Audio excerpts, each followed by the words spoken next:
বলছি এবার ক্রিসমাস পালন করার জন্য ভালো কোনো জায়গা খুঁজছো? আরে হ্যাঁ গো, তার জন্য তোমাদের কলকাতার পার্ক স্ট্রিটে যেতে হবে, কারণ আমাদের বিষ্ণুপুরে রয়েছে এমন এক জায়গা যেখানে বড়দিনের আমেজ আসতে না আসতেই শুরু হয়ে যায়। এখানে সেলিব্রেশন পর্ব। ঠিক আমিও আগের দিন সেখানে হাজির দিলাম। তবে এখানে ঢুকে সাজানো গোছানো দেখে আমি লিটারালি পুরো কি সুন্দরভাবে জায়গাটিকে মেইনটেইন করে রেখেছে। দেখো ক্রিসমাস বলে কথা, টুপি আর চশমা না পরলে হয়? দেখো এই ফেস্টিভ্যালটা কিন্তু এখানে নাকি প্রত্যেক বছর জাঁকজমক করেই করা হয়। শোনা যায় সন্ধে হতেই নাকি সান্তা ক্লজ নিজে এসে এখানে বাচ্চাদেরকে গিফট দেয় গো। আচ্ছা তার আগে এখানে পে করার জায়গাটা একটু ভালো করে দেখে নাও। এটা যতটা সুন্দর ছিল তার থেকেও মনে হয় ডবল সুন্দরের ভেতর। লিটারালি এখানে ঢুকলে তোমাদের মন একদম ঠান্ডা হয়ে যাবে। হ্যাঁ তোমাদের কাছে এটাই রিকোয়েস্ট, এখানে যারা আসবে তারা কিন্তু কোনো জিনিসে হাত দেবে না। আমরা প্রত্যেক বছরের মতো এবছরও 24শে ডিসেম্বর দিনটাকে ক্রিসমাস ট্রি বা সান্টা ক্লজ ফেস্টিভ্যাল হিসাবে আমরা পালন করি।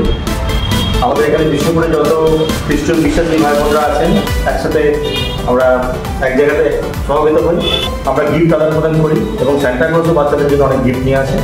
এভাবে আমরা এই দিনটা পালন করি। কি সন্ধে হতে এই চার্চের রূপ পুরো বদলে গেল, তাই না? আরে হ্যাঁ, এই সময়টার জন্যই তো সবাই অপেক্ষায় থাকে গো। দেখো আমরা ভেতরে ঢুকে তো এখানে দেখি অলরেডি প্রে করা শুরু হয়ে গেছে, কিন্তু কিছুক্ষণ পরে দেখি হঠাৎ এক শান্তা এখানে হাজির দিল। তবে এই শান্তা কিন্তু বাচ্চাদেরকে নাকি গিফটও দেয়। সিরিয়াসলি তোমরা যদি এই জায়গাটা একবার আসো প্রত্যেক বছর তোমাদের আসতে মন যাবে গো। এবার বলি এই চার্চটি কোথায়? এটি আমাদের বিষ্ণুপুর মিশন স্কুলের ঠিক পেছনেই কিন্তু রয়েছে। যাই হোক সবাইকে মেরি ক্রিসমাস কিন্তু।